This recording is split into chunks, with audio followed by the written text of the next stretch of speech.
Hey, hey, hey. Hey,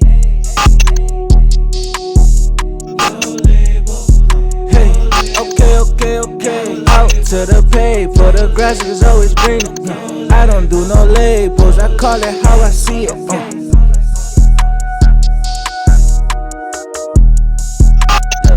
Okay, out to the pay, for the grass is always greener. I don't do no labels, I call it how I see it.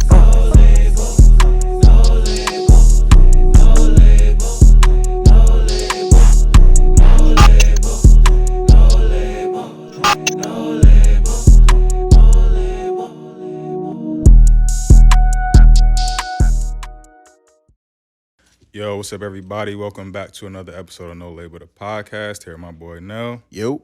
Special shout outs to everybody that's been subscribing on YouTube as normal, liking, following on Instagram, sharing, Twitter, Facebook, TikTok, YouTube, all that. Appreciate y'all as normal. It was 5 stars on the podcast platforms, Apple, Spotify, good ratings, all that. Please Now, do. go ahead, get to the sponsor. Shout out to our sponsor. Shout out to Guapcoin. Guapcoin. That cryptocurrency for the culture. That black-owned blockchain. Get with it. Get with it or get lost. It's coming our way. You know what I'm saying? Pause. But we gotta get to it though, man. 100,000 by the end of the year?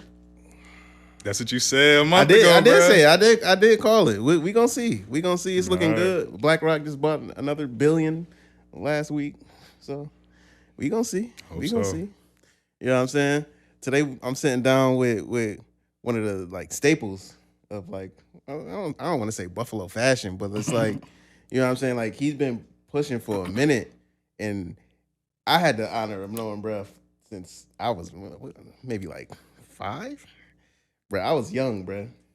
Yeah, he lived next door to my godfather, and it wasn't nothing extra. Yo, what's good? Like play outside, you know what I mean, kick it, but was always solid. You know what I'm saying? And then to see his success, it's not a surprise. You know what I'm saying? And it's dope to be able to sit with individuals who solid and create dope art. You know what I'm saying? We sitting here with Lavish Jones. How you living, bro? Appreciate that, bro. I appreciate that. I'm good, man. I'm happy to be here. Word. Appreciate you, bro. Yeah, we happy to have you. Nice intro, too. You know what I'm saying? Bro, you get the best intros. I try. You know what I mean? Got a little personal. Nah, but it's like Buffalo is kind of tight knit. Yeah. You know what I'm saying? And it's like you brush shoulders with everybody, or you brush shoulders with somebody who you trying to get to. You know what I'm saying? And it's dope that we have that community, and it's only right that it's like right at the moment we're located in Buffalo, so it's only right that we touch the right people, and for sure. that connection is there. You know what I'm saying? So for those who don't know, what's a part of the city you from? Eastside, born and raised, man. They live in the Shuley area. Just very typical epitome of an Eastside baby. Mm-hmm. Every part of that environment that you could think of, just right in the middle of it. Literally.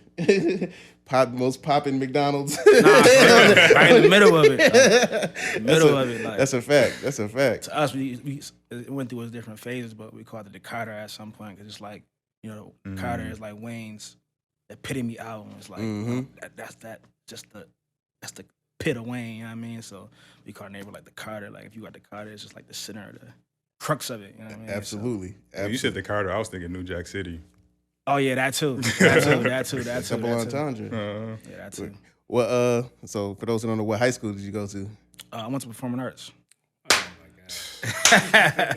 This is a great episode, man. We appreciate you for coming by. Yeah, I went to performing arts, man. Performing arts, baby. I'm super grateful for it too. It kind of saved my life in a sense.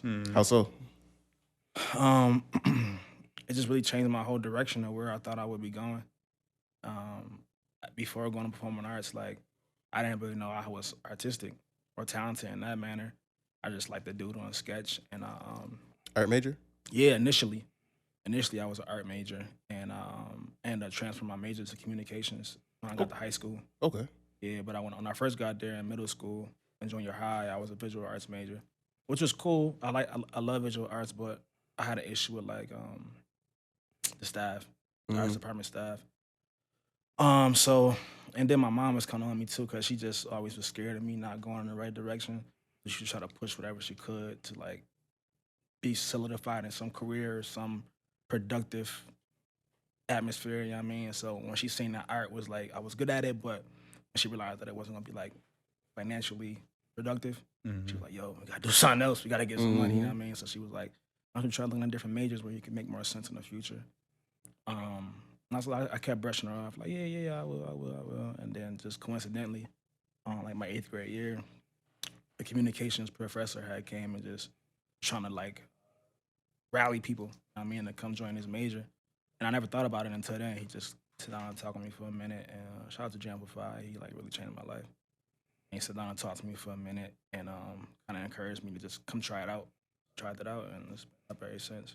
Nah, that's tough. It's funny because like when I was there, I was at PA. They didn't let you switch, but once they went to a new building. They was able to kind of like, if you wasn't rocking with this major, they'll let you adjust and do that. Yeah, I didn't even know that.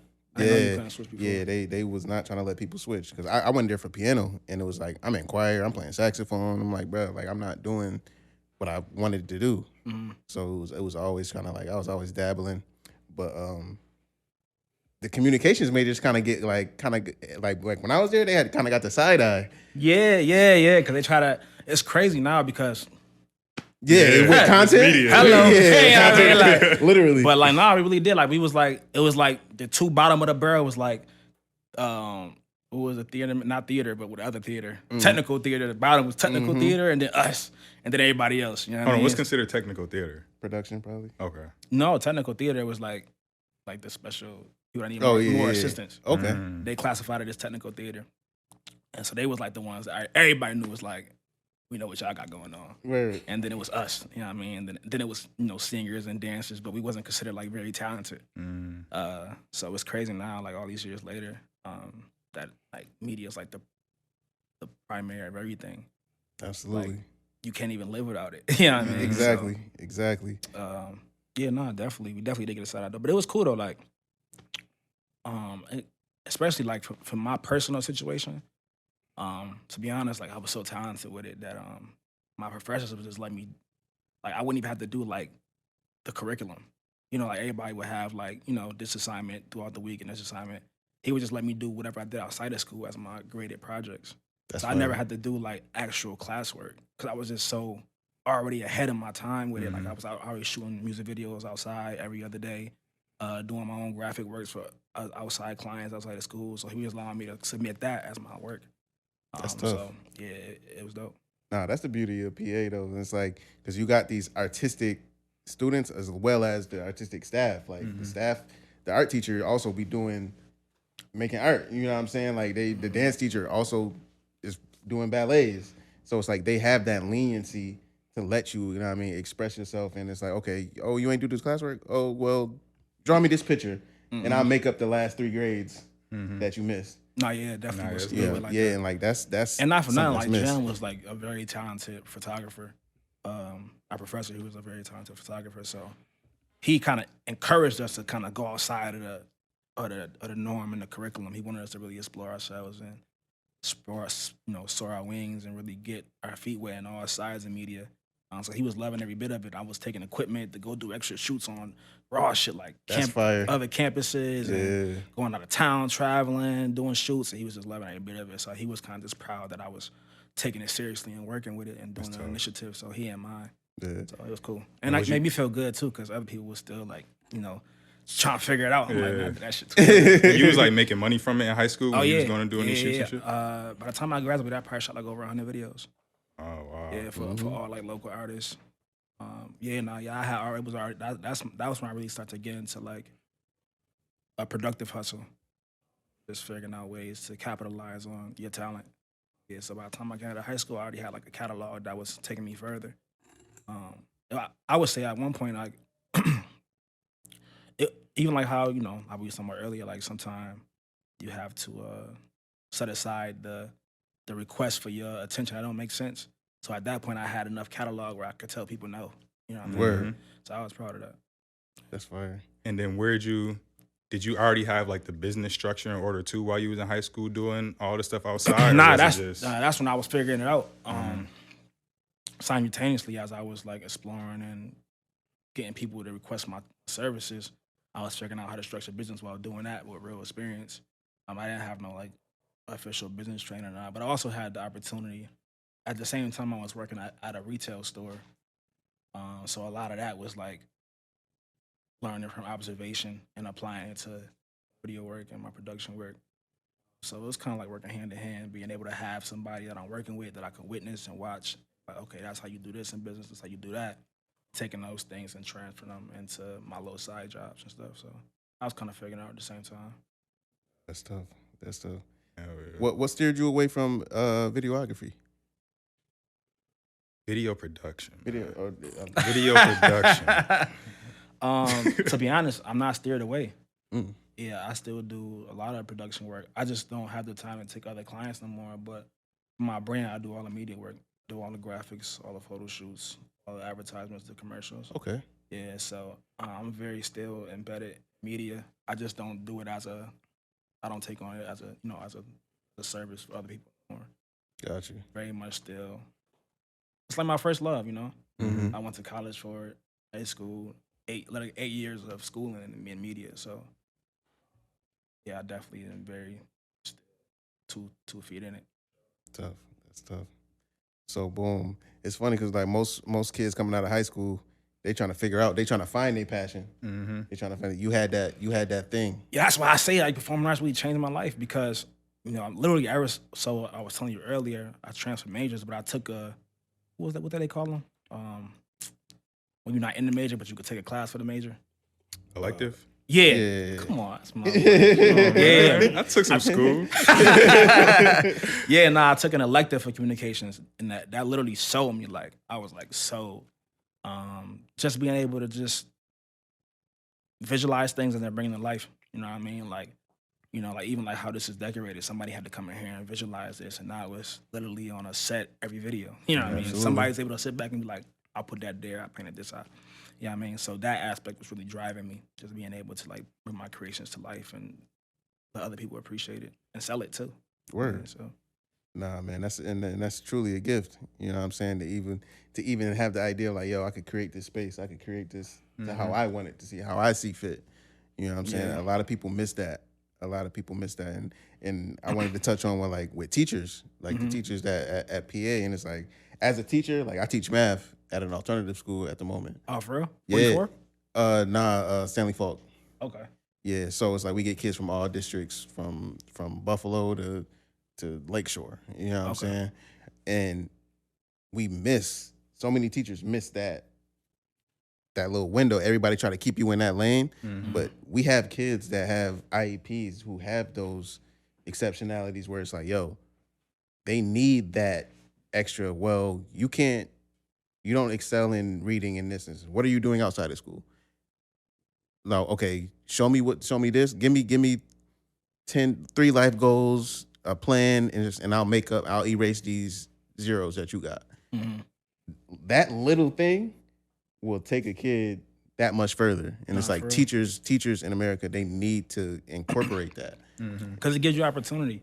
And everybody is not cut for that type of structure to be on a plan, to be on a organized curriculum. Everybody just, they mind not wired. Yeah, people learn differently. Yeah, for sure.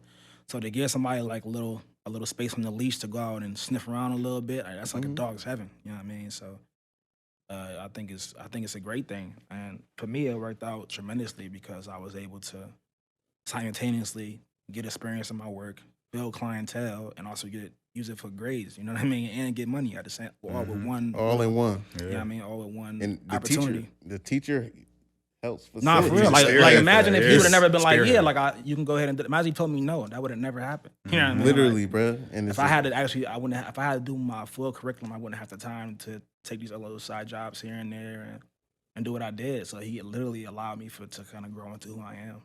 Absolutely. That's why I said like. I want to ask, so like even having that mindset at that age to be moving around and okay, I'm gonna utilize this resource for this. Yeah. Where did that know-how, where did that discipline come from? I don't think it was more discipline. I think it was more just like relentlessness. Just being born and raised in the environment that I was like a dark hole. and it's either you want to stay in it or you don't. And it's like an extreme side to it, you know, like being in a dark hole kind of breeds dreams and ambition, and you know, people that don't come from, you know, like less, they don't really have as much ambition. You see like all the time, like families and kids that got to go through drug programs, and just because they just don't know what the fuck to do, they like just bored having fun. You know, when you don't have much, you don't have that luxury. You know what I mean? You got to figure out how I can get to a point where I can afford to excel and live. So I attribute it to that, just coming from a dark space and a dark environment where it's just a lot of negativity, real survivor mindset. And then also having people that love you, that you want to give love back to, but you can't afford to. Absolutely. So you're trying to figure out how you can afford to be able to provide somebody or help somebody or even help yourself. So it was really just that, just wanting to get out, wanting the most out of life, for real. So that's been my whole, like, ever since I can remember thing. It's literally since I've been like probably like 4 years old. It's like, how do I get out of here? Yeah. Was sports ever an outlet for you? Because I know, especially being on the east side, a black man, most of us like sports is our outlet. Yeah. Was that ever an outlet for you, or did you find like the video production and the arts before you even really got into sports? So I think people like get attached to sports with like one or two reasons. Either it's like you're surrounded by it, and it's really the only thing you can go to, or you got somebody to coach you through it. I didn't really have neither. Like in my hood, there was no football fields, there was no basketball courts. I mean, we had the rec, but like it wasn't like organized sports in my neighborhood. And then I didn't have my father around, so nobody was really on me to be like coach me to be physical or teach me how to play sports. So anything I learned in sports was just like street ball, like sideline pop and shit. Like shit's turning into brawls at the end of that shit. You know what I mean? So by the time I got to high school, I was just so focused on how I'm gonna get money today that shit was just out the window. Like it was so crazy because like my best friend in high school, my boy Johnny, he was like the complete opposite of me. Like when he was like the sports kid, you know what I mean? And he Diesel Johnny? Yeah, I guess. Johnny with the long hair? Yeah, that's my on the violin. Dog. Yeah, right. Yeah, that was my best friend in high school. Like we've been in high school together since 6th grade. Every class together pretty much. So, but he was sports and I was so like he was fast as shit too. Yeah, facts. But it was so crazy because the way the school was set up, it was like when you come to the main door, like to go to the gym is to the left and to go outside is to the right. So we would literally come leaving classes, end of the day, you go to the main hallway, and I go to the left, he go to the right. You know what I mean? See you tomorrow, bro. I'm going outside trying to figure it out. See you tomorrow. I'm going to practice. You know what I mean? So for me, I was just trying to figure it out immediately though. Like it's gotta happen now. You know what I mean? Like so it never really wasn't in my dream. Nah, funny coincidence. What's the name? Johnny moved into my mom's husband. He moved into that house. He moved into his house after we lived on the same street for like 3 years. I didn't even know. Oh, word? Yeah, because like me and my mom's husband, we ain't rocked it. Like we was not cool. Yeah. So it's like I'm not even going down there with that side of the street. But it's like I figured out like you live there, bro. And it was like, yeah, it's funny. Shout out to Johnny. Shout out to Johnny, for real. And he just did something super dope too. You know, they got the violinist group. Yep. Vibrant Strings, him and his siblings. Yep. They just performed in the halftime show at the last Bills game. So that was That's dope. fire. And they all had on like lavish garments and shit. So that shit was dope. Absolutely. Yeah, shout out to them for sure. Nah, that's tough. Yeah. I'll say before we get into lavish. So it's just like your mentality is something that always kind of like stood out to me. You know what I'm saying? And just like your approach to shit. Just even as a kid, like it was like, how did you say you didn't have your father? Were there mentors that impacted you that were able to get you where you are? I definitely had some other men that temporarily came in my life and had influence, but nobody that really like guided me the whole way. It was really just like, I'm not gonna say we was the poorest people because we wasn't, but it's definitely like ants meat all the time. You know what I mean? So because of that, I was just so hungry to like figure out how I can get more out of it. And I gotta give a lot of credit to my mom too, man, because like she refused to kind of like allow me just to fall on the wayside. You know what I mean? Like a lot of my friends, most of my friends did. And it was just how I started. Like I worked at King City for like 13 years. Word. It was like 5 minutes from my house, and it was like kind of like the main job that I ever had. And how I even got that is because, again, like my mom, like it was an artist in there named Azart. He was an airbrusher, and she kind of wanted me to just figure out anything to do instead of be outside in my neighborhood. So she took me there one day and asked him if he could teach me how to airbrush, and he agreed to. So I started going there after school, like in 6th grade, 7th grade, to learn how to airbrush, and then that ultimately transitioned into a job. And through that, I just started learning how business worked and learning that it was possible that I can, you know what I mean? And then also brushing shoulders with people coming in and out of there every day. Like, mind you, this is like the capital of the East Side. Like, this is literally like the I Mecca. was thinking, you like, know you what I might mean? have airbrushed some of my Gus Macker shirts. Shit. Nah, yeah, hell yeah. We definitely went facts. to King City for it. This is the Mecca of the East Side. Like, Absolutely. if you from the East Side of Buffalo, you know where this is. You know where King City is. And so when I tell you, like, anybody coming in and out of there at some point, so I'm brushing shoulders with some people who icons and monumental now, and also in other worlds, like just productive and big and whatever it is they do, whether it's drug dealing, selling cars, flipping houses, just you come across everything. And so that was really like my opportunity of meeting people that had other things that can influence me. Before that, it was just like my uncles, they was very talented like with carpentry and craftsmanship. So I learned a lot of that through them. And that gave me opportunity too. But that's more just like skill that I haven't really used for profit, just for my own like luxury. But when it comes to like figuring out business and figuring out a hustle, and just my mom kind of put me in environments that helped me brush shoulders with people, teach me things. Nah, that's tough. But also too, like again, that dark hole just blow your eyes up. Like I can remember my mom talk about it all the time. Like my first time hustling something, I was 6 years old. I bought in my hood. It was the store in Shuley and Delavan. It used to be black owned. I used to sell penny candy.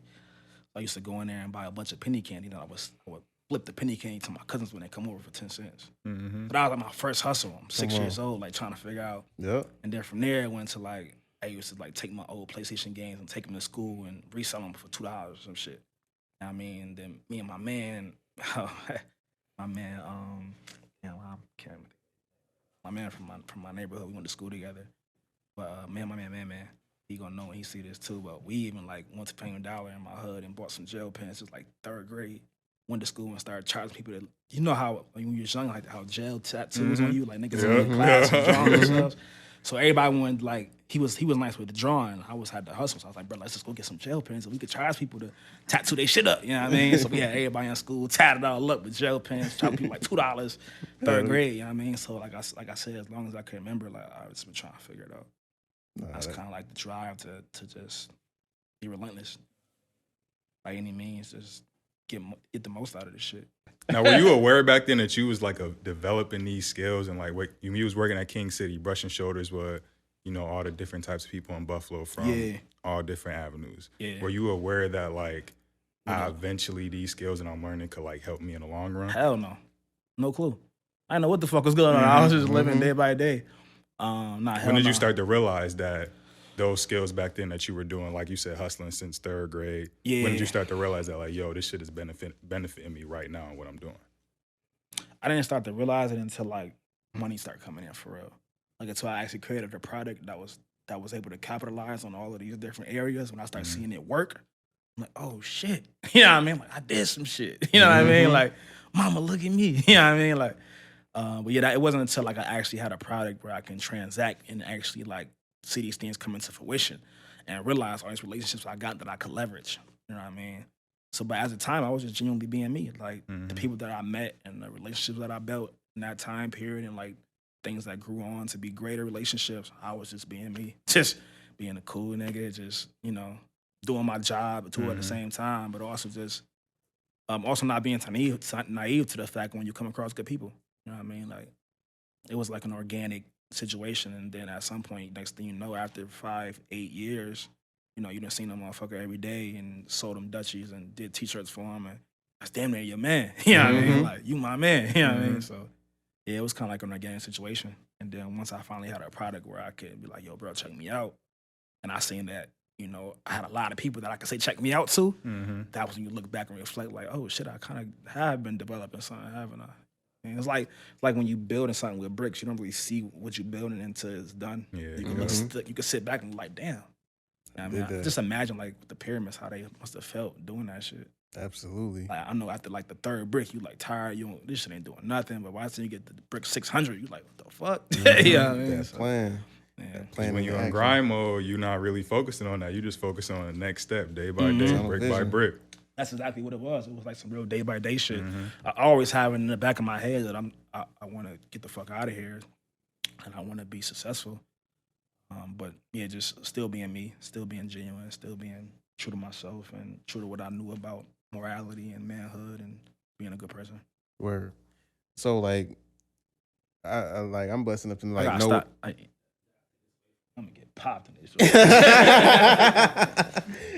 So yeah, so like I've been lucky enough to like know I know where you grew up. Like literally, I was in the house next door. Like you know what I'm saying. So literally born and raised there my whole life. Yeah. Like my mom and my dad was together for like 3 months when I was born. Obviously, I don't remember 3 months, but I don't know this because she told me. They were together probably when I was born for like 3 months in another house, and then she probably moved to that house when I was probably like 9 months, and I've been there ever since. So that's literally all I know.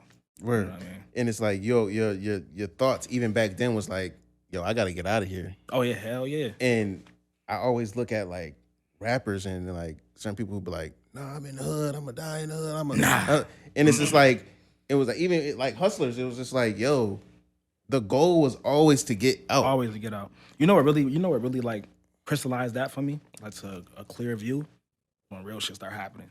When people start dying. You know what I mean? I lost my first friend when I was 14. He was 16. Yeah, I kept it at the wreck in my neighborhood, Michael Mayfield. I'll never forget it. And that day I was like, yeah, nah, this shit getting real. Mind you, I'm only 14, so like it's like, oh yeah, it's cool to be bad at that point. Like we doing all type of bad shit, BB guns and bike riding and fighting people and terrorizing like the Seneca student because it was a high school right in my neighborhood. So we used to just terrorize. It's like real. We used to do all type of shit to their ass. But it wasn't until like he died that I was like, oh shit, like this shit can get serious. You know what I mean? And then another friend died and another friend died. And I got shot at one time and my house got broken into, and it's like all these series of events is like each time it's like reaffirming me I gotta get the fuck out of here. You know what I mean? So eventually it's like, you know, how much water can you put in a glass before it overfill? Absolutely. So when you hear people be like, when they say that, like, oh, from the streets, I'm staying in the streets, do you think they missed those? They didn't experience those similar things, or is it like they're I I think it's like I think that there's a higher power that's attempting to have an effect on the way people think. I feel like that's a success story of them having an effect on people think. That's a fact. And I feel like it just didn't work on people like me. You know what I mean? Like I feel like the media, the push, you know what I mean, the things they want to put in front of you to keep you in a mindset of this is comfortability. You know, what type of jobs they even offer you. You know what I mean? Programs that they offer you to keep you in a certain salary so you can stay. You know what I mean? In this little bracket they want you. If you don't have somebody to kind of show you that there's more outside of that, or if you never, like most of these people never even been outside of their neighborhoods. You know what I mean? Like I was fortunate enough to have a mom that would like take me to Canada when I was a kid, take me to Marineland or something whenever she could afford to, or like take me to a restaurant in Williamsville. Like I didn't like these, like people don't even know these things exist. Like Absolutely. outside, you know what I mean? So I feel like when you don't have the opportunities to just open your eyes to bigger things and you get stuck thinking that this is it. And if you think this is it, then you're gonna embrace that. And this is it. You know what I mean? For me. So no, I just never been that kid. And also too, like it's just a weird thing where like the self-hatred mentality. You know what I mean? So it's like some of that shit kind of fuel other people. See people down bad and doing bad, like, you know, somebody dying could turn somebody else up. You know what I mean? Like and further tricking them into this environment that we succeeding in this. And that's a success story to somebody. That crash out story. Nah, that's no, I mean And that's that robbery that I was telling you about. Yeah. Somebody felt the opposite way than I felt about it. Somebody was cheering about it. You know what I mean? Like, and I was like ready to die about it. You know what I mean? So that's the crash out for real. It's like you get stuck in that thinking that this is to be glorified, and it ain't. When that murder happened, somebody was on the other side of that gun cheering about it. You know what I mean? He's the one stuck. You know what I mean? For sure. So that's the pit to it all, the downfall to it all. Word. It's unfortunate though. That's why I try every chance I get to like kind of have an impact on people. You know what I mean? If I get an opportunity or come across a young man, or I spend a lot of my older years mentoring like youth and high schoolers and teenagers, and just sometimes I don't try to talk down to them. I just try to be with them to just hopefully they'll be able to observe from the things that I do and the way that I talk or the mannerisms or even the things I choose to get into.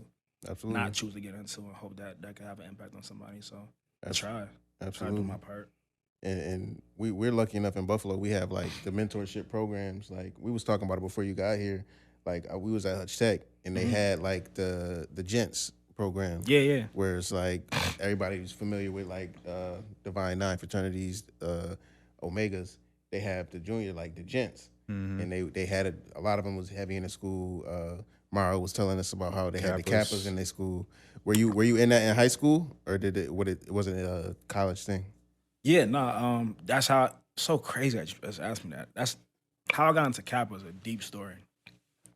I was a Kappa leaguer in high school, also had a great impact on my life. But the whole reason I even wanted to be a Kappa leaguer is because my older brother was a Kappa leaguer. And he ended up going to jail his sophomore year in high school, and he's been locked up ever since. Wow. And he literally had just crossed Kappa League the year before, and when he first crossed, I was like, that shit corny, you know what I mean? He was walking around with this cane, talking about, yeah, you should do it. I was told they was in my neighborhood twirling the cane. I used to be, man, like, yo, get out of here, man. At first, I thought it was corny, and even when I asked somebody, he's like, yeah, you know, you're going to have to pledge, and so I had to haze you. I'm like, they're going to do what? To who? Negative. You know what I mean? That's how I was. I'm like, what? Negative. But it's so crazy. After he went to jail, again, like going back to that same, those experiences, how they just take a toll on you. After he went to jail, and I went to the sentencing and everything, and something just changed my whole perspective about it, because when he went to jail, I just seen how, you know, in the courtroom it was me, his mom, my dad. I think, was my dad there? I don't know if my dad was there or not. But mostly all his Kappa brothers there. That was big for me. To the left, it was more Kappa brothers there than it was family members. You know what I mean? So to see his support system and the love that they have for him, for being a part of that, do it. So I think with the jail, I decided that I was going to go do it. So I went to an interest meeting.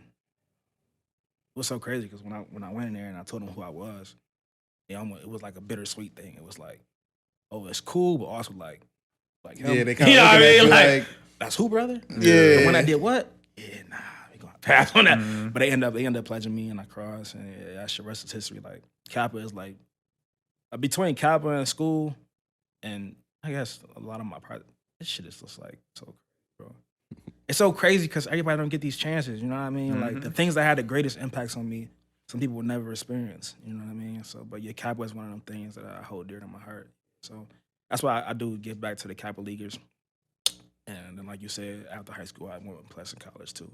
So, yeah, man, that's a long story though. But, that's it's necessary because it's like I feel like just like how God worked, how the universe works is like everything is everybody gets a call, everybody gets a chance to listen to that intuition, your gut telling you like, yeah, I wouldn't do that. Like everybody gets a chance to make that choice, and it's just like depending on what choices you make, it's a snowball effect.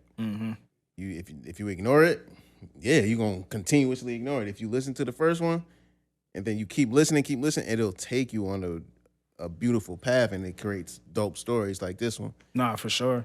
And just fraternalism in itself is a great thing because there's not so many places where you can go and put yourself in the mix of a group of people that's just like you.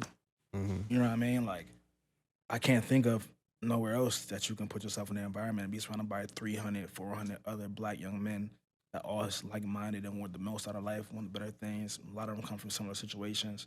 So it's like, a lot of the times, like, power is in numbers, you know what I mean? And when you isolated or you in an environment where nobody can think like you or nobody want what you want, hard to succeed, you become, you know what I mean, like the saying go, be the fifth person in the group, you'd be the fifth person to be like the group. So, do you think there's a distinguishing factor between like Kappas and other fraternities, or do you think like all fraternities kind of have like-minded men, like you said before? No, there's definitely a difference. There's definitely a difference. But overall, fraternitism is a great thing. I mean, I probably wouldn't have done nothing else for me personally if it wasn't Kappa, just because my personal attachment to it. And everybody else would say the same shit about their frats. You know what I mean? But I think generally fraternalism in a whole is a great thing because they're all similar structures. They are a group of educated men, literally all collegiate men, all of color, 99% of them, and all looking to achieve, give back, excel. Excuse me. My frat brothers like to call it an elitist group. You know what I mean? Like in a group of elite men. And that's truly what it is. But distinguishedly, for Kappa is like, it just fit me more. And some people got their own personal opinions about it, but you know, Kappas tend to represent gentlemen, always professionally dressed, always professional mannerisms and certain class and etiquette, and you know, some call them the pretty boys and what have you. But definitely, like, if you see members of the Divine Nine in different frats, you'll be able to tell that there are different personally, like characteristically. Different elements. Like, yeah, they different atmospheres, different elements. So Kappa had a aesthetic that I felt fit me.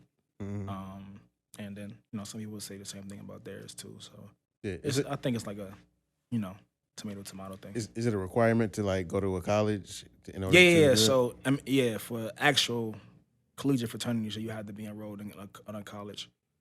And it's a lot of requirements. You gotta have a minimum GPA of a certain number, depending on your frat.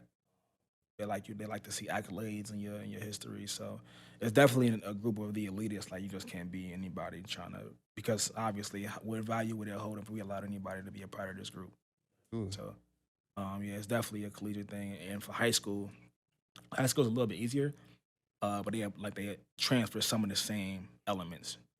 So minimum GPA, you know, productive, you know what I mean? Yeah, plant the seed. Yeah, yeah, exactly. Absolutely. So, no, that's tough. yeah. Word. So it's just like just hearing all these things that made you who you are, you know what I'm saying? And then was the clothing brand Lavish, was that the first product that you created, or was there something before that? Tangible product? Yeah. Yeah, that was the first product I created. Before that, it was more services. I did the production company for a long time. Did a bunch of videos in there, and then from there I went to event promotions, which I started like into high school, college. Kind of killed that game, and I kind of was inspired. So my event promotion company was called Lavish Nights. That's where I got the lavish from initially. And my whole idea with that was to provide like a luxurious, a better night than typical event. You know, usually like in college parties, everything was raunchy and just crazy, you know what I mean? So I kind of, when I did my events, I brought red carpets, I brought champagne, you know what I mean? I did dress to impress events, you know what I mean? So that's why I kind of got the Lavish Nights. And what really happened was I was just thinking of ways to further monetize my brand. I had kind of built Lavish Nights to a point where anytime I threw a party, it was a go. Like, even like my boy that shared with me, like, he did a couple of my parties with me. And he'd tell you, like, anything we did was a go. So at that point in time, though, it wasn't, I wasn't throwing parties every week. I did get to the point where I was throwing parties every week, but at this time I wasn't. So I was just trying to figure out how I can further monetize what I already built instead of being able to just throw an event one Saturday every quarter of the year. I'm like, damn, I gotta wait till another month to make a few $1,000s or whatever. So that's how I came up with the Lavish brand itself, turning what I had as a event promotion thing into a product that I can sell consistently. And then also too, that just blending my desire to want affordable, nice garments. Like when in college, like at that time, all we wore is like sweatsuits and J's. Like that was the thing. 7s, 1s, 3s. Any J really was really going. The at that 4s, time. you gotta say the 4s. Yeah, absolutely. 4s wasn't my thing. I ain't had no 4s. What? Yeah, I didn't have no 4s. And I see y'all had. That's so crazy. I seen y'all had OG Soul on here. Yeah, I used to grab mad sneakers from bro. At Villa? Yep. Not even, like I don't know if y'all remember like sneaker pages on Facebook and shit. Oh, yeah. What? The resale joint show. What? That shit was like an epidemic. Niggas was getting robbed on there, all type of shit. I already know. So at that point, this was at that same time, like when I was in college. You gotta talk to the mic. Oh, my bad, bro. Yeah, that was like that same time when I was in college. So I couldn't. This before like Nike Tech was really popping, so I was like, now I need a nice sweatsuit that I can afford that still fly that match my J's, and that's kind of how the brand came about. And you knew that sweatsuits was like, because I feel like sweatsuits is like the staple now for your brand. So you knew back then that was gonna be the staple, and that's what you wanted off. No clue. You did. No clue. No clue. No. So at this time when I started Lavish, this is 2016. The only other brands that was out that was notable was I'm Living B. That's my boy E-Rose. That's my dog. Waji was out too. And that was really about it that I could see and be like. Was Fresh Dogs out? Fresh Dogs was out. Yeah. Shout out to Ahmed. Fresh Dogs. Shout out to Ahmed. Yeah, Fresh Dogs was out. You know, actually, Fresh Dogs had a big inspiration on Lavish too because he was one of the first brands I've seen that actually did quality. Like he was one of the first brands that really took it to another level that I seen. You know, he was bringing like there wasn't no gilding t-shirts. He was bringing real fabrics, real garments, doing screen print. You know, at that time a lot of niggas was doing vinyl. You know what I mean? Just sticker press on shit. He was coming screen print, coming Fresh Dog tags, all the way official with it. And he was overall just a fly nigga too. You know what I mean? So he definitely had an inspiration. Actually, he'd probably love to tell this story too, but before I even started Lavish, I called Ahmed and was like, yo, I'm about to do this thing. Like, so this was originally why I called him. And I called a couple people because this was my first instinct. I'm like, yo, if I start a brand, if I collab with the littest brand, then my brand gonna be the littest brand. That's what I was thinking. Which it could work that way. You know what I mean? So before I started that brand, I reached out to Ahmed. I reached out to some other people who spent me. That's cool. But Ahmed answered the phone, whatever. We linked up, and we didn't end up doing a collab. We ended up chopping it up, and he gave me all the game. Any question I asked, he just answered it. You know what I mean? With an open heart, and it was like no gatekeeping. There was no sucking shit. He's still the same way to this day. To this day, bro. He helped us out with a bunch of stuff. Yeah, nah, for real. Yo, Ahmed is super official. That's my dog for life. Yes, bro. You. Shout out to Ahmed. Shout out to Good Taste. Nah, facts. Yeah, Good Taste. Yep. Living proof. Living proof. Absolutely. Don't avoid doing this thing, man. But yeah, so I pulled up on him before I started that brand. I told him everything that I was thinking. He was like, yo, that's fire. You should do it. And I originally was coming to him like, yo, we should collab. You know what I mean? Like, this shit gonna take off. And I don't think he was really jacking the collab shit, but he gave me everything else, you know what I mean? Which was all cool. And then from there, I don't think he foreseen what it was gonna be though. How could you? You know what I mean? It's like I'm probably like number 27 nigga that came to him and said, yo, I'm about to do this. You know what I mean? So yeah, that's what happened, man. I'm sorry to answer your question. No, I had no clue. But the whole reason I was gonna name other brands to say that nobody was really doing. Oh damn! I did it again. My bad, y'all. My bad. Let me. We could adjust it. Let me get straight. Yeah. Trying to be comfortable. You know what I mean? I don't go crazy good, on camera, but I say that to say that a lot of the other brands at that time, none of them was like conquering sweatsuits. They was all doing t-shirt prints. Mainly, really it was mainly just like a t-shirt game at the time. So that's one of the things that drove me to do sweatsuits too, because I didn't want to be another t-shirt nigga. You know what I mean? And it was for me too. So it was like both like me trying to think outside of the box and also me thinking what I'm gonna want to wear, what I'm gonna like. So that's how I kind of got into the sweatsuits. And to be honest, like my first sweatsuit, I only had a couple of them, like a dozen, but they sold. You know what I mean? So I sold that dozen. When I grabbed another dozen, sold those. Grabbed 2 dozen, sold those. And this early, like 2016, people was really fucking with it. And it was simple too. Like, man, I don't know if I should be telling this part, but at this time, I wasn't even crafting my own garments. Like, I was just buying blanks from Arabs.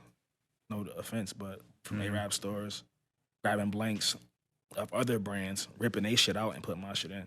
Yeah, you know what I mean? That's what was going on. So, and they were selling. You know what I mean? I don't know if people liked it, if people were supporting me or if they was supporting the fact that it was just a clean. At the time, it was clean. Like, I just had a blank sweatsuit. I just had 2 little logos on the chest and on the pants. Sold all of those. And it wasn't for years later that it developed into something else, but that's how it started. And when did the quality really get to the point to where you knew that people were buying it for the quality of the clothing and the sweatsuit versus like just the name or just fucking with you? Yeah. It wasn't for 3 years later. I dropped my first suit in 2016. I went hard for 2016, 2017. 2017, 2018, I got deep in college and throwing parties, so I kind of took a little break. And then also that, I took a break because of that, but also because the quality wasn't where I wanted it. Again, like I was after a while, you get tired of buying the people's shit, ripping out their tags and putting your shit in. I didn't want to do that no more. So I really just went on a journey. To be honest, that's with the working, bro. I went on a journey to figure out how can I craft a real garment? How can I get my own tags? How can I get my own fabrics? How can I get my own designs? How can I take this to the next level? And it took me some time to figure that out. But once I did, that's when I started seeing. And I kind of knew, I didn't know it was going to like wildfire, but I knew it was going to be something. So I put everything into it, bro. At the time, I think I had saved like $14,000, like doing parties. And I spent all of it. Just dumped it. You know what I mean? That's it, Yeah, I just dumped it all the way with it. And it was a real show and prove thing. But yeah, 2019 when I dropped my signature suit, which was the lavish with the script on the sleeve and on the leg. Once I seen that people was really fucking with it, just kept going. But that was the time when I was like, okay, it's not me no more, because people didn't even know who the fuck Lavish was. Nobody even cared. You know what I mean? It's like that shit hard. That's when the brand speak for itself. Yeah, exactly. Nobody gave a shit no more. You know what I mean? Like I was walking past people that's wearing it. I'm like, yo, that shit fire. Like, you appreciate it, weirdo. Yeah, I'm coming out to random girls and shit, tapping them. Oh, that shit fire. They're like, fuck away from me. Yeah, I'm like, damn, she don't even know. Word. She don't even know. I sweat it. That making that motherfucker right there. You know what I mean? Oh yeah, nah, bro. That's so cool. It's just like you went through the process. You know what I'm saying? Yeah, for sure. So many of the youth, they miss that because they see Instagram clips, they see the coolness of it, but nah, the sweat and the tears and the inspiration and all of that stuff, it plays and it adds to the story, so you can have moments like this, where you can come and tell it. Nah, you know what I sure. mean? Actually, this is the first time I ever told this story like on a podcast. No, that's tough, bro. I appreciate it. You had it here. Nah, I appreciate y'all, man, for having me, bro. Yeah, man, like I was saying earlier, like y'all really competing on a standard level. So I appreciate that, and I recognize that, and I'm willing to contribute to that if I can. Appreciate it, bro. Sure. So how long was that hiatus that you went on when you said like you were doing it, basically taking the A-Rap stuff, ripping it off? How long was that hiatus where you was kind of stacking your bread until you got to like whatever the amount was you needed to really invest it to get the quality? So that's not why I took the hiatus. My bad, go ahead. Yeah, because a lot of people don't really see that, to where people take breaks in order to get their quality, or to really like focus on their business and like learn what they have to learn to take it to the next level. Everybody want to be like in front of the camera the whole time. Everybody want to be relevant the whole time, when you gotta like take a step back to really take it to the next level. Grand opening, grand closing. Exactly. Yeah, and like not to cut you off, but I think that's part of the success of our podcast is like we do seasons, and it's just like, okay, we'll do this many episodes. Okay, let's take a break. How can we revamp? How can we add to what we're already doing and make it better? And that's part of. I don't say it's not a secret. You know what I'm saying? But that's been like some of the secret sauce that allowed us to keep progressing. Yeah, you know what I'm saying? Because we have to recharge. We have to be able to take that time, reflect, and then come back out with the new. Patience, and I think it's just perseverance too. Because I'm not gonna say I wanted to take a hiatus, but I wanted to improve, and that's what it took. It took sacrifice. So instead, I could have kept doing what I was doing. It would have kept working for more time. I probably could have drugged it a little longer, but I could start seeing the sales slowing down. I had started doing other products, t-shirts, jackets. It wasn't selling as fast. You know what I mean? So I was like, it's time to level it up. And the hiatus I took was probably about, I would say like a year, a good year. Probably like a good year to just really figure out the plan and figure out what to do and how to take it to the next level. And like I said, I probably could have kept doing it, but just to piggyback into what I was saying earlier about relationships and brushing shoulders, I just had the reason why I even did it when I did is because I had somebody noticed what you just said, like, yo, you ain't been doing such and such in a minute. I told him why, I'm looking for this quality, you know what I mean? And he's like, I think I know somebody. So he connected me with somebody who connected me with somebody else who ultimately was able to show me how to get this thing rolling. So network is a strong thing, but yeah, it was like a year hiatus. It was good though, because and that in between, I kept the brand alive. I did Lavish Nights Crazy. That I don't know if you remember, but that's like when I did Shenanigans. I remember when Shenanigans was a fucking thing. Yeah. For like it was like a good year and some change, bro. Me and Wire did every Thursday for a year and a half straight. Bruh. Sold out every Thursday. But it's a random bar, like I don't say it's a dive bar, but it's like, yo, it's a bar like on Niagara Falls Boulevard. Middle of nowhere, but people was coming out consistently to Shenanigans, It was bro. crazy. Like that was my most successful party run for sure. It was so crazy, bro. I'm talking about like middle of storms. Niggas is still sold out. This shit 20 minutes out the way. You know what I mean? Like literally. It was lit, bro. Literally. You from Buffalo? Yeah. You never heard of Shenanigans? I think I might have heard of it. I might have been at school. You was at Fred. Oh, okay. This was like 2017. Yeah, he was at school. Yeah. Because this was right before I decided to go back to school. Okay. So I remember I came back. I'm like everybody. I keep hearing Shenanigans. Yeah, that was me and Wire, man. Shout out my nigga Wire. That's my DJ for real. Like, that's my God. Wire DJ. I think my first party, my first real party back in like 2012. We've been locked like ever since. You know what I mean? Especially at that Shenanigans runs. I was just like, man, it's like this. You know what I mean? That's like, tough. Every Thursday, going crazy. Every Thursday, bro. Crazy. So mind you, on the flyers, Lavish Nights. You know what I mean? So. I don't know if people was tying this connection, but I'm keeping the name alive. I'm not selling products, but I'm doing something else that's still keeping this train rolling. You know what I mean? So it was dope. So Shenanigans was like a crazy thing during my hiatus. So I guess it really wasn't a hiatus. I stopped from products, but you know what I mean? You were still growing the brand. Yeah, I was on something else for sure. Development. For shit show. That's one of the craziest times of my life, bro. Shenanigans was so crazy. Like, yo, like, that was my first time really like experiencing how it feels to be an event promoter. Like, it's so crazy, bro. It's almost like you a celebrity. Like, I would come in that bitch 1 o'clock in the morning, people just throwing me bottles and food and girls and God, I can't say too much. I'm getting trouble. But yeah, like Shenanigans was crazy. Crazy. So I'm trying to think which way I want to go first. So you got the hoodies, you successful party promoter. What connected you with BSF and being able to help them with the merch and all that stuff? You seen that drop? I keep my eye, bro. I keep my eye on everything. You know what I mean? You doing your research? Okay, always. Nah, that drop was crazy. That drop was a big moment for me. I don't think it had an impact on the city as much as it had an impact on me because we dropped it overseas. That was my first time going to Paris. My first time going to Paris was on business, and I did a drop in Paris for my own brand. That was crazy. Tough. You know what I mean?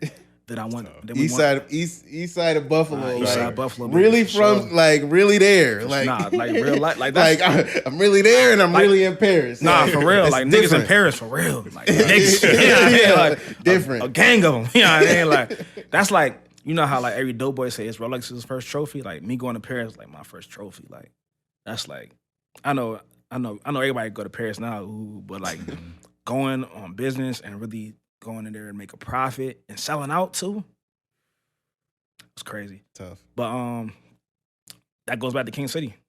I first met Benny at King City. He was just a customer that was coming in every other day, getting Dutchies. The whole gang, for real, the whole BSF was in there every other day before it was BSF. You know what I mean? So we wasn't that close back then, but we had a rapport. I mean, obviously I'm seeing this thing every other day. You know what I mean? So that's kind of like where our first initial connection came from. And then right before he signed to Griselda, I did his last music video as an independent artist before he signed to Griselda. It's so crazy how all this shit is like clothes, videos, and you know what I mean? But I was doing videos like we said earlier. What video was it? Cold November. Okay. Cold November, yeah. Watch that after this. Yeah, Cold November by Benny. I shot that. And that just made us a little closer. And that formed into the Lavish drop and just kicking it. And then also too, as he was rising, when we had a good relationship, we both had ended up being showcased in a jail magazine, in a prison magazine. It's called Viral. It was called Gyro at the time, but it's called Viral now. It's like one of the most popular prison magazines. Like, it's so crazy because every time somebody come home from prison, I always run down and be like, yo, I seen you in the Viral magazine. Like in jail, like magazines is like, it's like DVDs and like Smack era. You know what I Word. mean? Like That's it's tough. like it's the thing. You know what I mean? So like niggas is not playing by their magazines in jail. So we was on the front cover of a magazine in that bitch. So that was crazy. So that just us just kind of excelling at the same time in our own ways. Obviously he in music, I'm in fashion, and we both doing something crazy, but just us kind of both elevating at the same time, and like we talk about it sometimes too. That's what like this really one of my closest friends now. We talk about it sometimes. Like he would point out like moments in my life where he was like, "Yeah, nigga, I seen you." You know what I mean? Like I couldn't believe you was doing that, and I was like, "Yeah, nigga, I couldn't believe it." Damn. Oh my God, so much shit. Yeah. When I first dropped the Lavish sweatsuit in 2019, Benny was like, he was the first person with influence to buy them. And we wasn't even that close at the time. Like we was cool, like we was cordial, but he ain't even like I didn't call him, ask him nothing. Like this one, he just signed in Griselda. He came back after the music video. He was in town for a while. I just like the sweatsuits. He had just had seen them going up a little bit. And he was like, "Yo, bring me 2 of those." I mean, put them to the crib, brought him 2. Did like a little promo video. And it's just so many different instances that just make our relationship stronger. But he just overall just a genuine dude, man. And he's one of the greatest people in the industry as a person. You know what I mean? Like we didn't travel all around the world together. You know what I mean? And I just get to see him in so many different atmospheres. And he not just like this way with me, it's with everybody. You know what I mean? This is who he is.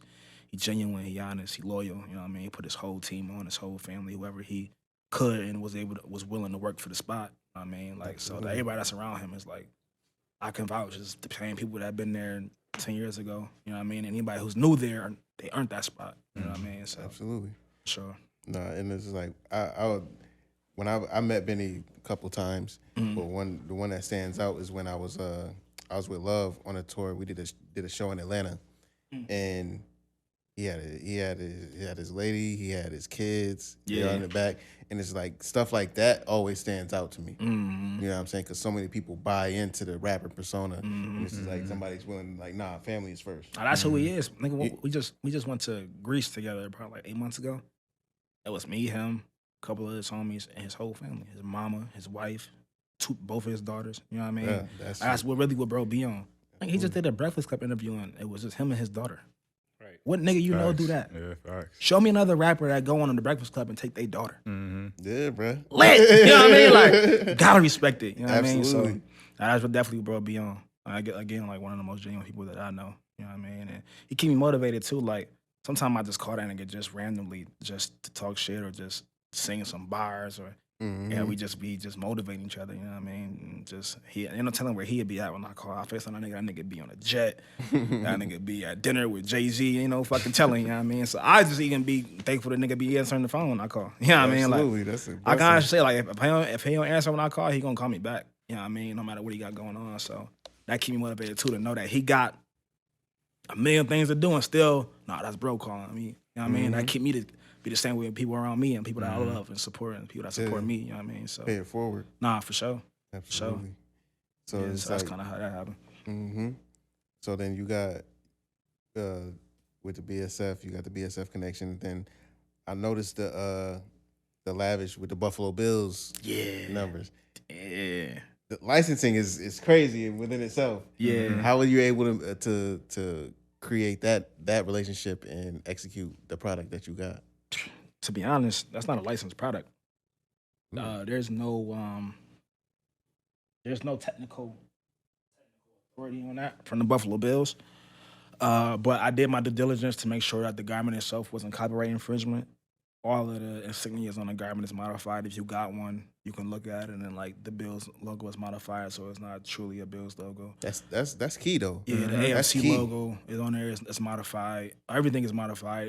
It gives you the same feel and the same look, but it's not truly their copyrighted logos. Real Buffalo stuff. Yeah, not real Buffalo shit for sure. And I mean, it's so crazy, bro, because I never when I made it, I hoped that it would travel and people would appreciate it and that it would go into the hands of the right people, but I always doubted if it really would because of what it is. At the end of the day, it's a luxury streetwear garment that a nigga made.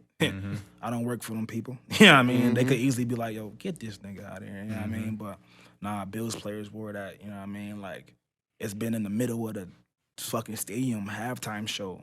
You know what I mean? Like, they stamping it, NFL Network. Yes. It was on the NFL Network. Yes. You know what I mean? Shout out to Slim Gus. Yeah, shout out to Slim Gus. Shout out to Trent Cooper on the NFL 360 show. He signed off on that. Like I had to have a conversation with him, and he was like, "Yo, I like this. Like, not only am I going to sign off on it to put this on the NFL Network, I want 2 of them."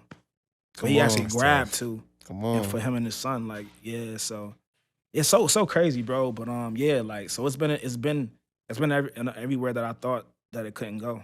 You know what I mean? So the fact that I made a garment that was technically not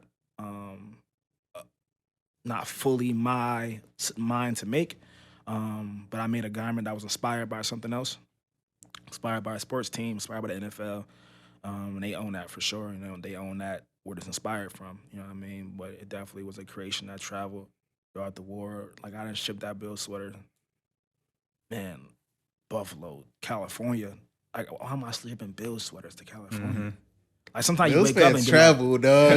Nah, for real. But travel. Yeah, like it's crazy, bro. So I saw that's a limited drop, but I stayed sold out, man. And I'm super blessed and super grateful for everybody that purchased that and supported that. And I plan on keep doing it. And hopefully one day I might sit down at that Pagula table and come on, you know what I mean? And, cook this up. You know what I mean? So that's the real goal. I hope one day they do reach out and be like, yo, you know what I mean? They use a edge designer, you know what I mean? A luxury designer, or a urban designer, you know what I mean, to contribute to, because people love it not just because it's the Bills garment, because it's fly though. You know what I mean? Absolutely. Like, people put that shit on with it. I done seen everything from designer to, you know what I mean? Like people get drippy with that joint. So I love to see it too, and I hope one day it could be on that table for that conversation, for them to be like stamping this. But for right now, I'm gonna keep thugging it. You know what I mean? Yeah, it will. Keep thugging it. And you did a breast cancer one too, right? I did. Yeah, I did. Yep, I did a breast cancer awareness one. Contributed some funds to the cause. Yeah, it was dope, man. I did like a little breast cancer insignia with some rhinestones and put a statement behind it. You know what I mean? And let people know that we was contributing to that and putting something out there for people to relate to. You know what I mean? So I'm big on that. Like even next week, I'm dropping like a Black History Month collab. Dope product that I'm dropping. It's gonna be sold down at Canal Side. It's gonna be sold at Galleria Mall. So it's gonna be dope, man. I'm big on making sure that I stay connected to things that's truly important and not just profit and fashion. Absolutely. And making sure there's some value underneath this whole thing of ours. So yeah, that was dope, man. Now, do you have a team too that helps you like curate and make sure all these things are done? Because I know you said you like did the research and did the due diligence to make sure it wasn't copywritten. Yeah. To make sure you wasn't like necessarily stealing and you was like adjusting to how it needed to be. Yeah. Do you have a team surrounding you too? I'm one of them people, man. I like to lean on my loved ones, man. So like friends, you know what I mean? My dog over there help me all the time. I don't really have like an actual structured staff team, but I got a few people around me that's contributing support and help this whole thing grow. And without them, I'm sure it wouldn't be moving the way that it is. As it gets bigger, of course, I'm always looking at want to work, looking. Yeah, I mean, graphic designers, social media, marketing. But there's definitely people around me that's helping out, contributing, making this thing flourish. And yeah, they help this shit be possible for sure. Like one of my biggest sales was a Black Friday, 2020. Black Friday 2020, did like 20,000 in a day. Come on. Yeah, it was crazy. It all went right back into the brand, but just the fact that we did the numbers was crazy. But it wouldn't have been possible without my team, all the people that I love and I call on and come help me and give me a hand, and they eat too. Like I love that's one of my proudest things of this whole thing, is that I created something that other people can benefit from. You know what I mean? That I can invite my friends or invite people that's willing to work and they got an opportunity to make money, feed their family, and got an opportunity to shine. And you know, my niggas got lavish chains, all type of shit going on. You know what I mean? Shit that I don't even got. You know what I mean? So like this thing is definitely contributing.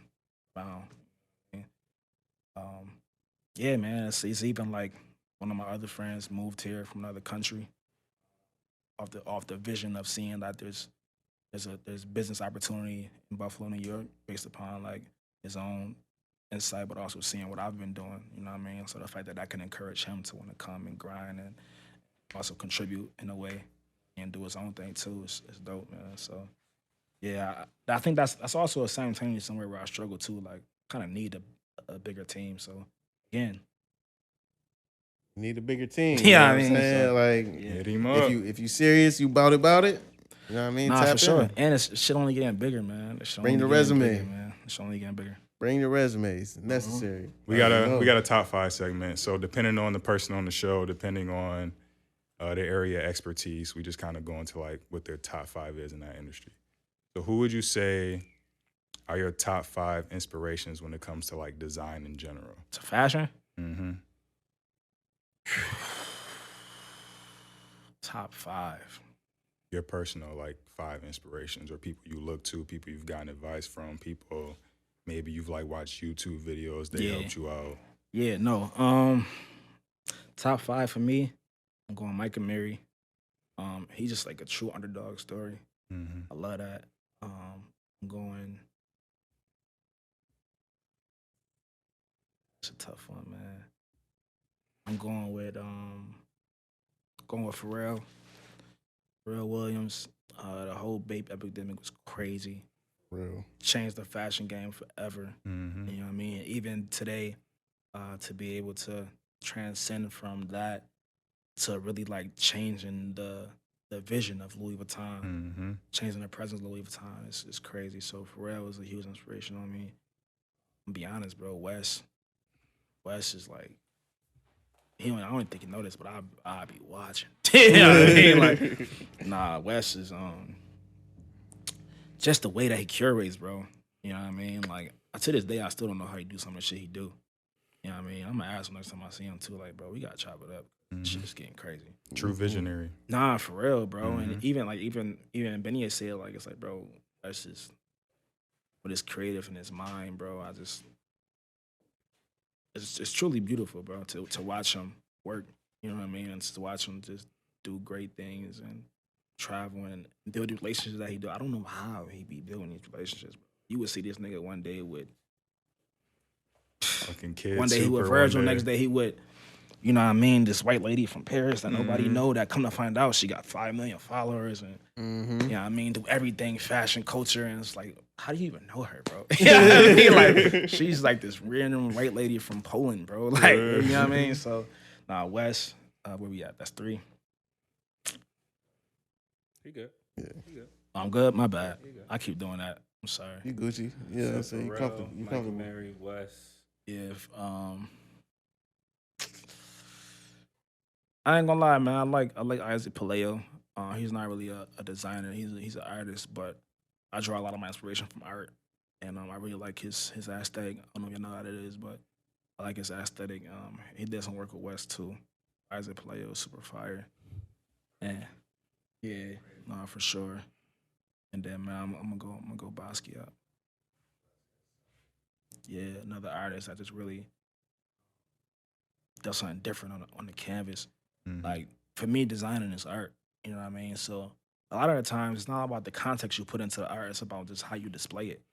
You know what I mean? So sometimes I just make sure I create the right format before I even put the context into things. Before I work about what it say or what the words going to be, I just make sure it look appeasing. You know what I mean?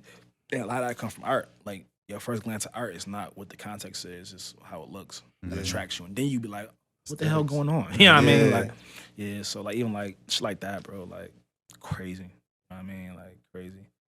Yeah, that's my top 5, man. I'm definitely more, I don't really look into like the head designers, because to me, no discredit to them, but the jobs. I mean, I'm really looking for the skill and the talent. I mean, and some of them do have talent, but some of them don't. Some of them just happen to know the right people and get put in a position, and they take other people's artwork and use that as their put their name on it. Exactly. You know what I mean? So I don't respect that, but I'll definitely look at the true artists who just create from the mind and put it on canvas. Dope, man. So yeah, that's my top 5 for fashion. Fuck with that. So Got a top 5 inspiration? I definitely go West Side for sure, especially just because he comes from where we come from, and him having the mindset that he does, him having the vision that he does.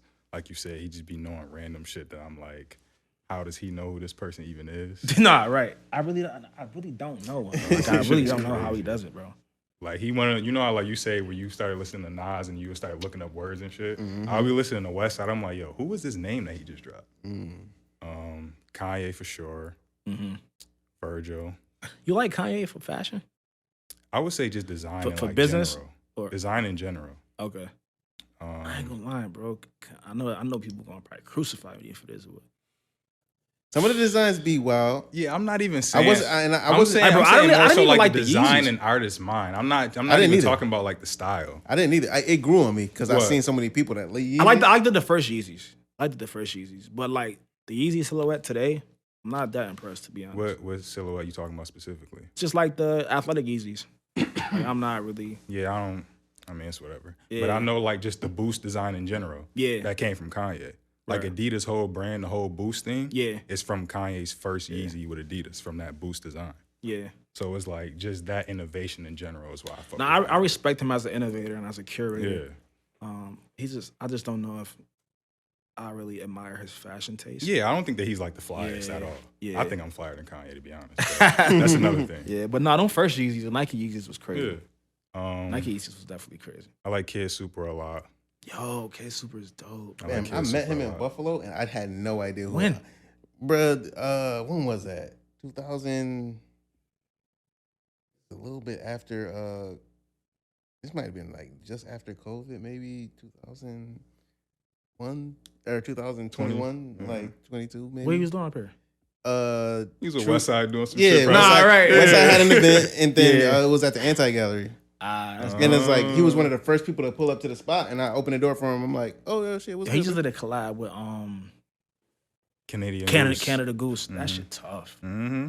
Bruh, I'm literally talking to him like, who's these white boys that just Nah, pulled up to the he- spot? Yeah, Like, he's He's somebody bro. who's really catapulting right now. Like Mm-hmm. Kid Super is like he's on a true like And he's like ascending like you said, consistency. Mike and Mary, a true underdog story. Yeah, like he yeah. really went broke behind his design and behind his brand, bro. Yeah. So I fuck with Respect. Kid Super. And during New York Fashion Week, we was out there one time and he had a show. And I didn't go to the show, but I seen the review of it. Just his whole show installation was raw. He had like people jumping out of like boxes and shit like that. Shit was yeah, dope. bro. He just like I fuck creative with Kid mind in Super. general. Yeah, I hope you And- see this because I fuck with Kid Super. Yeah. That's like We gonna make this a clip for sure. nah, yeah, that's like a Kid Super is like a goal like collaboration for me, Mhm. like lavish, super lavish or some shit. That'd be like hard. that. yeah, Shit's super crazy. lavish. Yo, so the OG interview, the pants I was wearing was Kid Super. The gents with the face on them. Yep. Yeah, he do a lot of the face work. Yeah. But again, you know what? Probably why I And like just him to so round much out my is top five, Pharrell. Oh yeah, same top five. Yeah, Yeah, Pharrell. yeah, yeah, Pharrell for sure. Bro, if you don't have Pharrell in your fashion top five, Especially for our generation. What? Like, got to. bro, Bathing Ape, I can't think of a more notable black brand. Mm-hmm. Like talking about for longevity, quality, innovation. Like nobody was rocking Camel before Bape, bro. Let's be honest. Facts. Let's talk about it. Nobody was For rocking facts. Camel before Bape. You know what I mean? So he Pharrell did a lot of things that made, and even just like being able to operate 3 brands simultaneously, Mhm. Bathing Ape, Ice Cream, and Billionaire Boys Club, Mm-hmm. Elite. and make them all top tier brands Elite. and longevity. And he was going against the grain too. Like he was wearing Nah, yeah. like the Skateboard tight, P. Yeah, exactly. Nah, Skateboard for P, the real. tight clothes, skateboard P, all that. They wasn't really doing that. Nah, for People was sure. wearing the baggy clothes. People was like trying to be thugs and all that. Pharrell and Kanye, no matter what y'all say, Pharrell and Kanye, they was doing it differently than everybody else Yeah. was. Nah, I ain't shunning Kanye. I just he's not on my top. Yeah, it's not your personal taste. Yeah. Yeah. You got five? He's different, bro. My inspirational top five, it wouldn't be necessarily towards fashion. Like I'm not Yeah, so I'm more so Huge just in thinking fashion as just like design and artistic creativity in general. artistic creativity in general. It just happened to be with clothes. I gotta think with clothes. I'm just saying it just happens to be in that field. Oh man. So I'm a still Pharrell, of course. Mm-hmm. Um, You could do 3 if you want to. yeah, because I was I thinking, feel bad, bro, because there's a lot of artists that I didn't mention, but Mhm. I have a lot of inspiration, bro. I really do. Some names I can't remember, but like I see garments, even like today, bro. Let's talk about this for a second because the fashion wave right now from black designers is crazy. Kool Kai, Hellstar, Vel, like these are brands that's really Your Fresh Goods. Mm-hmm. what? Fresh Goods. Like, go crazy. even the one designer that did the Crocs, I can't think of his name right now. Soleil, yep. It's crazy right now. Mhm. Yo, like people, people like, And people don't know he was the one that was designing like a lot of shoes for Prada, Fendi. yeah, he did. No, and he all did that. he did Louis Vuitton. The Versace. The runner joints. Yeah, he did the Versace runners. He's the one that did the Versace chain running shits. Mm-hmm. That's crazy. Like back when 2 Chainz was making them shit popping and shit. I don't know none of these things, bro. Oh, for real? So you know? I'm over here just smiling like, word. Like, Oh, you don't know what I'm talking about? You know what I'm talking about? I'm like, yo, bro. yeah, like real. You know fashion nigga shit? Yeah. Fashion nigga shit. On some easy or some of the easy designs. He worked with I think he was on Yeezy. I think he did like an interview about how he didn't fuck with Yeezy or some shit. He quit them or something for something. Yeah, he was like, working with them though. Yeah. Yeah, he did an interview like he quit for some reason. But yeah, the fact that he did the chain reactions is crazy. 2 Chainz made them shits popping. Mm-hmm.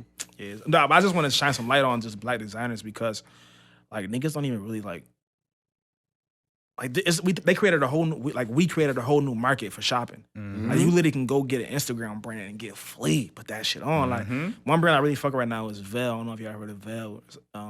Velstar? No, that's Hellstar. Velstar. Hellstar's another brand that's tough right now. But this is a brand called Veil, VALE, and they got a couple of flagship stores, one in Jersey, one in Houston. But them niggas is dope. It's like 3 dudes, but they dope. You know what I mean? They maybe because of sweatsuits, so that's like my shit. Yeah, I was about to say my man's got one of their sweats. Yeah. So, but just the fact that we can get on our phone, bro, and just have a almost a bottomless pit of black clothing stores to shop from that really making some shit. I mean, I see people on Instagram all the time. This is one dude that make like taking like old like designer dust bags and turn them into jackets and puffers and shit. You know what I mean? All his shit sell out. You know what I mean? Like it's crazy. It's a crazy time right now for black designers. So I'm kind of proud to be a part of the little Yeah, niche. shout out Vice you know what I mean? Paradise, shout out Cafe too. Yeah, Black designers. Esco. Yeah, Esco doing his thing too. Damn, I forgot to mention Esco earlier when I talked about designers that was out before I started. I think Esco had his shit going too. But he was just doing mostly like art installation shit, like one-on-one pieces and shit. I had grabbed some pieces from him too, but now he kind of more into like the collections and shit like that. So that's dope. But yeah, he definitely been doing his thing for sure. Yeah. So I'm gonna slide over on the top 5 and just slide over into the new section. We also got a third eye segment where we talk about like spirituality, conspiracy theories, type of just I don't say unpopular stuff, but Yeah, I should have kept giving me more liquor if y'all want me to talk about that. we keep it light. We always keep it light the first time. Alright. It was funny because in my classes today, like it's Black History Month, you know what I'm saying? And I was teaching the kids about just math, and it really don't got nothing to do with numbers. You know what I'm saying? They got to do with patterns and recognizing patterns. And a lot of these famous designers, like you say Gucci and Versace and all that stuff, they have these iconic patterns that's their staples. But a lot of them come from like African culture. You know what I'm saying? I think Versace was created in like 1978, but they got photos from the 1900s, early 1900s, where in Cameroon, where they have these same pattern. Yeah. the same patterns. What do you think is the thing that's so captivating about the modern fashion industry that shies us away from those black brands and those black patterns that You mean like kente cloth and shit like that? Yeah, absolutely. Like original patterns. That's okay. I think that I think we got to give credit to the fact that these fashion houses that we shop with, century plus. I mean, it's not too many brands that's been around for a century plus, and the ones that have been are mostly luxury fashion houses. I actually can't even think of something that's like not like a luxury fashion house, but like I think the fact that there's the longevity of it, and also the fact that they had enough time to scale the value of their brand. That's something that takes time to do. I'm sure when Louis Vuitton first came out, when Gucci first came out, they wasn't selling $8 bags. You know what I mean? So because you had 100+ years to develop that, or shy of 100, whatever it is, develop that, and now you got it to a point where you have generations of families that have all had Louis Vuitton, or all had Prada, or all had. So that's like a very unique piece of it that people like fail to recognize. Is like moguls. You know what I mean? Like been here longer than us. You know what I mean? So Like when you was first born, you heard about Gucci. You know what I mean? Like not many people have that opportunity. So I think it's that, and also too, like we live in our society believes that anything set at a high cost is valuable. We associate currency with value, which is not true. It's like the furthest thing from true. But because that's how we associate things, since all of these luxury fashion houses have a high cost, consider them high value, and things of high value have high demand. So I think that's what it is. Yeah, and one thing I've always, you don't have to speak on this. I'm just talking. But like one thing I noticed in Buffalo is like there was a young man who died during his graduation, like over like around Broadway Joe's. It might have been like 2018, 19. Kid that went to UB, right? Yeah, the kid that went to UB. Yeah, I remember. And it was during Fashion Week. And for some reason that stuck out to me because like those situations always feel wrong, you know what I'm saying? And I always noticed it was like during Fashion Weeks, a lot of the stuff like high fashion, it looks so weird to the point where it's like some people would be like, yo, what the fuck is they doing over there? Like nobody's wearing this outside. Yeah. You know what I'm saying? It's just like, so at the point, like as the person I am, I'm like, yo, what is they doing? And they know that though. Like I think there's a balance between these fashion houses. I think there is a thing that they do to just grab attraction. And then there's also a thing they do to produce sales. So if you notice, bro, like let's just be honest, like all of these fashion houses are selling luxury streetwear. Selling streetwear. Who made streetwear a thing? We did. Absolutely. They took the shit that we was wearing and made it luxury. That hoodie is the hoodie itself is a streetwear garment. Like that's not but these brands are only making suits. They didn't make denim. You know what I mean? Like this wasn't a thing. Not until like people like Dapper Dan, you know what I mean, started taking their prints and putting them on streetwear. Literally. And then once they seen there was a market for that, they tried to capitalize on it. So yeah, bro, I don't know. To be honest, I kind of forgot where I started. But no. It was like I'm glad you spoke on that aspect. It's just like I don't know, bro, because from my perspective, like I look at it from like the aspect of the subconscious. You know what I'm saying?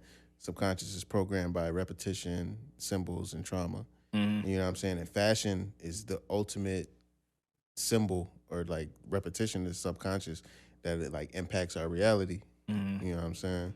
So whatever you wear, like you know what I'm saying, that's part of it's a reflection. It's a reflection of you. Yeah. And it's like certain things, it's like you putting things out into the world that has no reflection that's what we were saying. Right. Of like reality of what we deal with. Yeah, no, that's how my whole point was I was getting to. I feel like there's a balance in these fashion houses where the product stuff is like the things that they know that people are going to wear. They're ready to wear garments. And then they do things in their fashion shows to just draw attention, I believe. So like they put these fucking big ass octagon suits and shit on people. You got a dude walking down the aisle wearing a table. With another dude on his back. I said fashion. Like high fashion. It was like, yo, what the fuck? Nah, let's just be honest, bro. Like outrage marketing. Clickbait, bro. Yeah. In like earliest version of clickbait. Yeah, you know what I mean? Like they know that that's gonna have the fashion show talking. Nobody's buying a jacket with another nigga on it. You know what I mean? Like you seen the that's dude not walking with thing. the dude on his shoulders. Like she was not fly, boy. You know what I mean? But the reality of it is, if they didn't put that element, we probably wouldn't be speaking on that fashion show right now. So I mean, it's also like we used to do this in business too. Like it's like a business marketing strategy. Like you put things out there that gravitate people just to get them in your environment to sell them other things. You know what I mean? Like just okay, for example, like the store I used to work at, we sold Dutches for $1. Dutches cost like 98 cents. There's no profit for us on Dutch cigars, but people will come because we had Dutches for $1. And once you get in, we sell you a T-shirt or a can of pop or a CD. I get you in the room. A CD we sold for $5. It costs us 30 cents to make. You know what I mean? So same concept. I think like with them flabbergasting like appearances and fashion shows. It's just bringing the eyes into the collection. So as soon as they walk past, you are looking, and then you see the next thing. Oh, damn, that is a nice pair of jeans. So the next dude, you know what I mean? So yeah, I can't stand it. Yeah. I don't know if I'll ever do it. I did I did one of my own fashion shows. I've done other fashion shows like for schools and different events. My own fashion show, I did all ready to wear garments. I don't think I'll ever like do things just for attention. Money isn't that important to me. You know what I mean? Like, don't get me wrong, it's up there with like air and water and shit, but it ain't like the most, like, I'm not gonna do anything just to get you here. Yeah, you're not gonna sabotage your brand or your name just to make some money. Not worth it. Yeah, I'd rather take that same energy and invest into a garment that's really gonna captivate you because of it, that you can visualize yourself in it, not because it's astonishing. You know what I mean? I just don't want to astonish you to grab your attention. I want you to be like, holy shit, he made some fire shit. I want to buy. You know what I mean? So that's my whole goal. That's always my goal, though, to create things that's going to encourage patronage. Yeah. So, and to close out the segment, I always like to ask, with your success of everything, the accolades and everything, what's able to keep you grounded, like as a person spiritually? Yeah. Like what allows you to stay home? Just knowing that, I think the number one thing that keep me grounded is God. Just knowing that, nigga, I'm still just flesh and bone. You know what I mean? Like, just like everybody else, you know what I mean? I may have had a few more successful stories or a few more greater opportunities, but it don't make me greater than nobody else. Man, at any given moment, God could take this away from you. You know what I mean? Everything that you think you is worth glorifying or thinks makes your life complete, like, it's not. So, and the fact that I want more out of this too. I mean, like, I feel like if I ever get to a point where I'm content, not humble, or I'm just like, oh yeah, I did it, I'll stop hunger. It's like I just never want to stop. So I always want, because I'm a person that believes like this life isn't about the time that we spend here and the things we do for ourselves. It's about what we did here and what we leave for when we're gone. And it's about our legacy. It's about what you leave to your family and your kids, and not just materialistic things, but things you've done that's going to have an impact on the community and the environment. And when you walk out that room, people can say like, damn, remember this person and what they did and what they said. And so that outweighs any dollar amount to me, so, or any tangible success. I mean, so I just want, that's my real goal, is just to keep working to make sure that my legacy is, immense. So that's the thing that keep me just like, I'm not done yet. And in order to achieve that, you got to keep a clear mind and keep a godly mind. So that's what it is, man. That eternal life. Yeah, exactly. If you like one of the people that value the money, I mean, you'll turn into that fast. You'll turn into that big-headed, arrogant. And I know people like that. We all do. You know what I mean? But that's just not it's not the premise of my life. You know what I mean? It's just, it's a tool for me to do what I really want to do. For me to rebuild my community, for me to change my family and create generational wealth and, build a garden for my family to live off for years to come. So, absolutely. Like that. Rightfully so. 360. I got 3 quick questions, bro, because we talked about it a lot. Let's get it. So, my first one is really, I know you talked about Paris and that being like one of the proudest moments, like one of the things you did, right? Yeah. Besides Paris, what is one of the most proudest like moments in your life after putting in all the work you done put in? Like one of the moments where you got to really enjoy the fruit of your labor. Damn, bro. What's my proudest moment? Huh? Tory? Or Tory? Yeah, that was not my proudest moment, though. That was a proud moment, though. Oh, yeah. Yeah. Damn. That's a good question. Personally or just on the business side? Just personally. Personally? Yeah. Personally, my proudest moment is just being able to, that moment when you sit down with your mom and she was like, I can't believe you doing that shit. Like your mom FaceTime you in Greece. You know what I mean? Like, it's like, you what? You did what? Like where? Amsterdam. You know what I mean? The Netherlands and shit. Like, I think that's my proudest moment, is knowing that, if I died today, my mom proud of what I did and who I become. You know what I mean? And my grandmother and shit like that. I felt that. And don't nothing beat that for me, man. Like, that's it. I wish my daughter was old enough to like appreciate it too, but she not. But I know one day like she'll be older and be able to look back and maybe even see this and be like, damn, that's my dad. You know what I mean? Like, you did what, nigga? You know what I mean? Like, that shit. Yeah. And then outside of that, secondly, like, if we just talking business, like, some of my greatest moments is like having influencers like Tory Lanez buy a lavish sweatsuit and wear it and go to an event with it and shit and took mad pictures, or like Anne-Marie. Anne-Marie had Lavish in a music video. She wore it and all her dancers had on Lavish in her music video. Shit like that, like crazy moments. Oh, I did see that. Yeah, crazy That's moments, tough, yeah. crazy moments. Like I'm literally like watching YouTube. Music video, 3 million views, lavish sweatsuits everywhere. Like I'm just like, this shit crazy. Like my family calling me, tripping, like, yo, what the fuck? And then same thing, like NFL Network. Like moments like that is like crazy, but all that stuff attributes to the real problem I'm gonna have in your family. Just be like, damn, I love you. Damn, I'm proud of you. Damn, you impactful. You know what I mean? Like the fact that I birthed you, I raised you. Like like my mom said, like it's nothing more that you could ever do. I don't think there's nothing more that you could ever do to make me more proud of you. Shit like that. It's like, that's it. So out of all the mediums, all the hats you wear, because you do like videos to promotions to fashion, which one do you had the most fun with? The most fun? Yeah.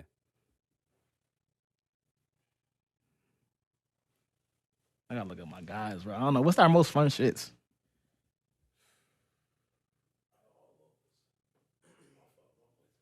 I ain't gonna lie, I think the funnest part is the aftermath. You know what I mean? Like, yeah.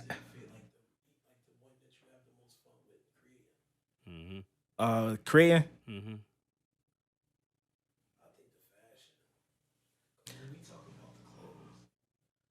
Nah, we do be geeked up. Nah, that's a fact. That's a fact. That's a fact. Like when I make some hard shit and I send it to the team, to the guys, shit, they're like, bro, what the fuck? This shit crazy. Niggas start throwing shit. Yo, you fucking wildin' right now. Like, yo, you gotta chill. They can't see this shit. It's 2 months. Especially, bro be tripping. I ain't gonna lie. Every time, you know what I mean?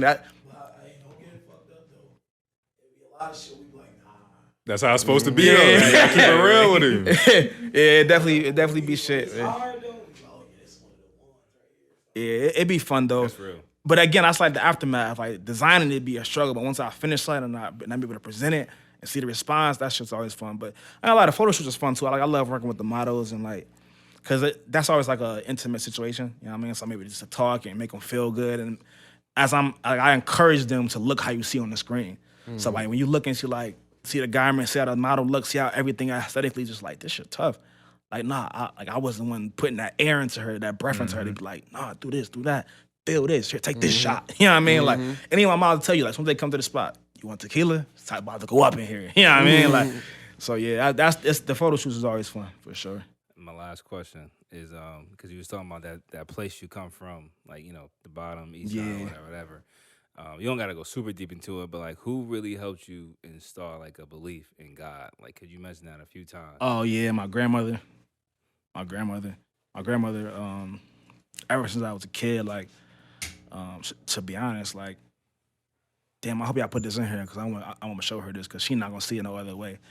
But ever since I was a kid, like, she kind of instilled everything to me. My grandmother's the first person that put real money in my hand when I was like 7 years old. Like, she had me count like some cash that she had put up, good amount. Mind blown. I'm like, what the fuck, grandma? Like, she been, mind you, at this time she's like 60 something. She's been saving her whole life, you know what I mean? Saving her little checks and shit. But after you save for 30, 40 years, you save a good amount of chicken, you know what I mean? So I'm like, damn, grandma, what the fuck? You know what I mean? So we sitting there counting, you know what I mean? It's the first time I really got some chills on me, like, this is about to go up. You know what I mean? I'm a baby, you know what I mean? She also the same person first person to put a gun in my hand. You know what I mean? My grandmother a gangster, for real, like a gangster. I mean, she was like a Lady Matador back in the day. I don't know if y'all know, like, the gangs from back in the early 80s and 70s and shit like that. But, so yeah, and then also, too, she's the first person to teach me about prayer. You know what I mean? Like, she taught me, basically, whenever I'm in trouble, to call on God.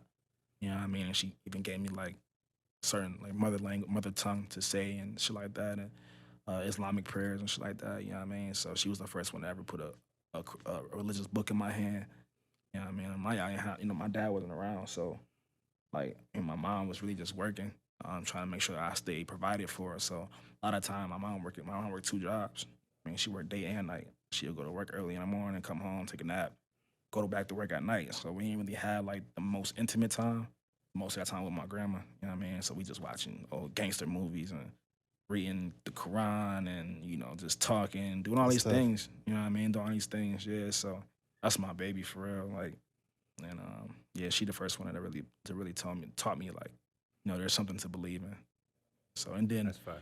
yeah, I'm not saying to go to the deep, but from there it transferred for me when I got my job at King City.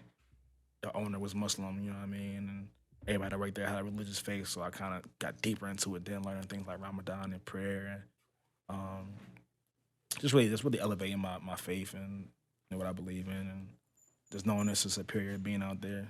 Absolutely. Grandparents are important, bro. You know what I mean? sure. Like Asiatic black man, shit like that. You know what I mean? Absolutely. That's, Like Muhammad. yeah, you know what I mean? Like, yeah, you know what I mean? Just, and, you know, I know everybody got different beliefs, but just giving you something to hope and pray for and have faith in, you know what I mean? And, Something to strive to. yeah, something to strive to, you know what I mean? And all that. Everybody needs something to hold on to, you know what I mean? And if you don't got no hope, then you're hopeless. For sure. So, For sure. I know. Yeah. And just last bit, you mentioned about you having your daughter. How did becoming a father impact you in your mission and your purpose? man, it changed everything, bro. Because before I had my daughter, I had plans on relocating and just much more selfish dreams and goals. And, you know, when she came into the picture, like my little twin, you know what I mean? It's like I got to implement her into everything, all my goals. Like, even she don't know, you know, she has no clue, but everything that I do in my life, I consider her, you know what I mean, and my family in a whole, you know what I mean? So it kind of just changed the whole direction of how I have to operate, and also made me go harder, because it's like, before it was kind of just about, I had a smaller responsibility, now it's a big one. Mm-hmm. And I want to have more kids too, so this kind of changed. And also too, like, brought my tolerance down.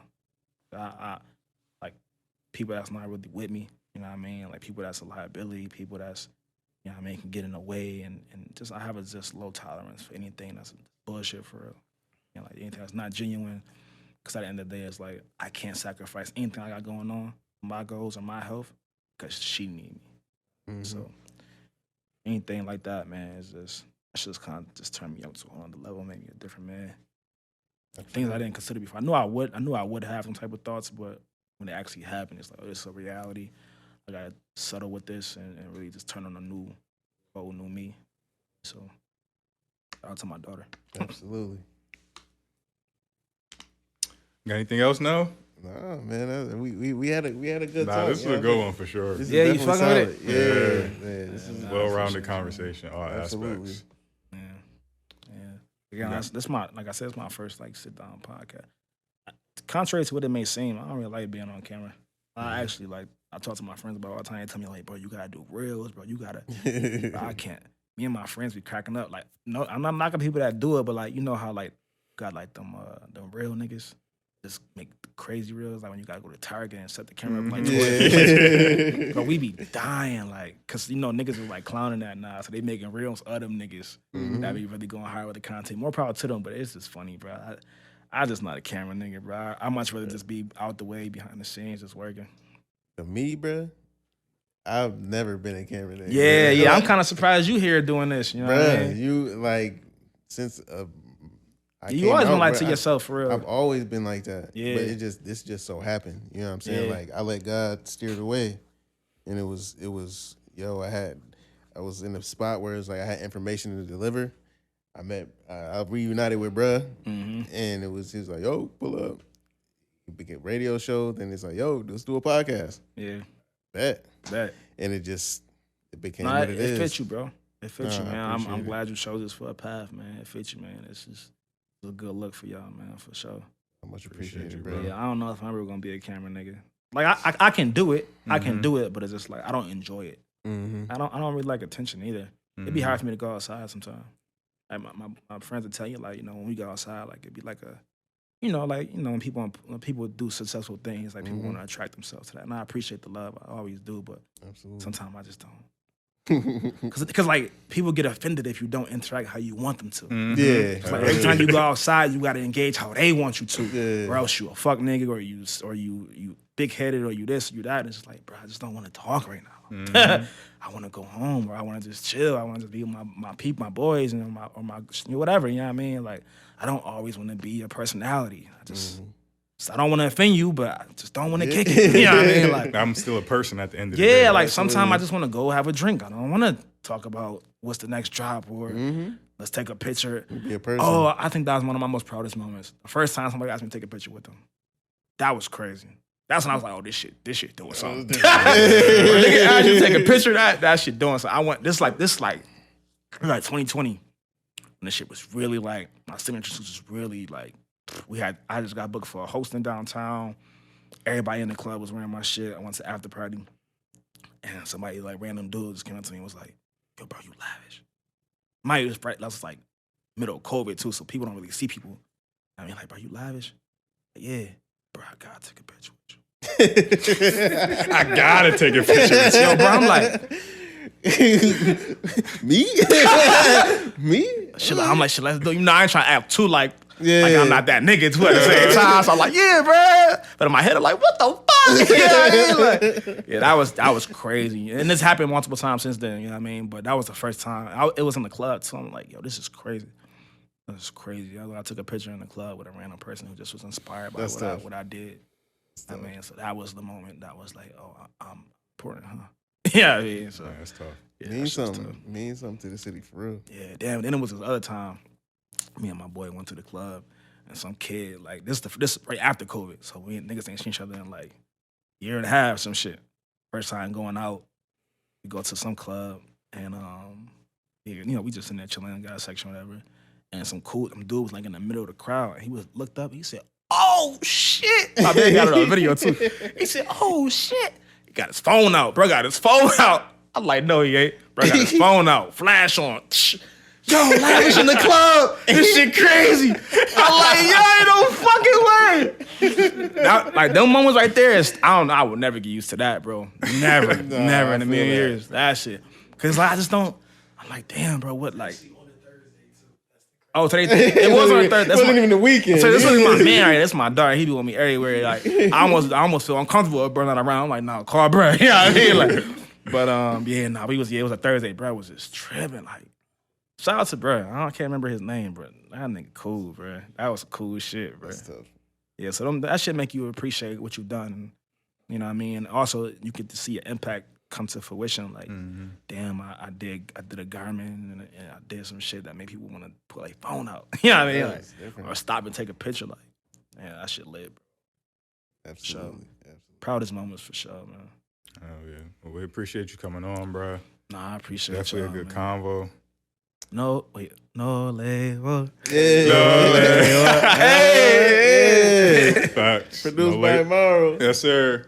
And nah, oh, you made that? Yeah, that shit tough. Get him on the camera. All right. He be on camera. They didn't know who did that. Absolutely. No, y'all should add me in it. I have a little. It's gonna be a clip for sure. See this shit slow-mo.